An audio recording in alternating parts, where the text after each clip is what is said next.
लामो समयपछि मेरो च्यानलमा तपाईँहरूलाई स्वागत छ। आज चाहिँ हामी केही आन्टीहरूको बारेमा भिडियो हेर्नेछौँ। आन्टीहरूले भिडियो सोचेर बनाउँछन् या फिर नसोचेर। पहिले भिडियो हेरौँ अनि म केही कुरा गर्दैछु, तपाईँहरू हेर्नु है त। खाएर खोक्दा 4वटा करङ भाँचिएको छ। चीनको माइचट कहाँ भयो यस्तो? बाफरे।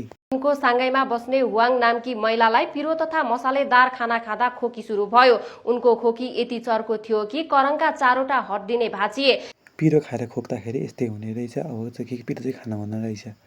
गल्तीले मेरो चाहिँ यो मम्मी भएको ठाउँमा नपुगोस् है त भिडियो। धेरै बेरसम्म जोडले खोक्दा छातीमा दबाव परेर उनको 4वटा करङ भाँचियो। ल केटाकेटी त्यसो सुनिहाल्यो। अब हामी हेरौँ अर्को भिडियो। टिङ टिङ। यो फललाई जसले खनेर काट्छ यो फलले त्यसैको तस्बिर खिच्छ भन्ने सुनेको थिएँ। मलाई विश्वास लागेको थिएन, तर आज मैले आफैले खनेर यसरी काटेर हेर्दाखेरि तस्बिर खिचेको थियो। एकदमै मलाई भरोसा लागिरहेको छैन। रामशङ्कर कहाँबाट आउँछ यार यस्तो सोच चाहिँ मान्छेहरूलाई? सब्जी काटेर कसरी यहाँनिर मान्छेको थोप्रा आउन सक्छ? लिटरली हेर्नुहोस् न यो थोप्रा के हो।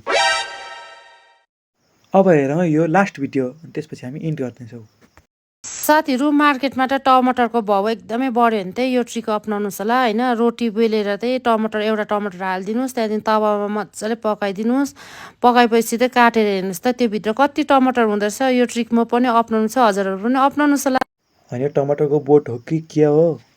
एउटा टमाटर हाल्ने त के फुलेर 3-4वटा भयो त। अब यो आन्टीको भिडियोलाई म के भनौँ, तपाईँहरू पनि प्रतिक्रिया दिनु होला कमेन्ट बक्समा। आजको लागि यति नै।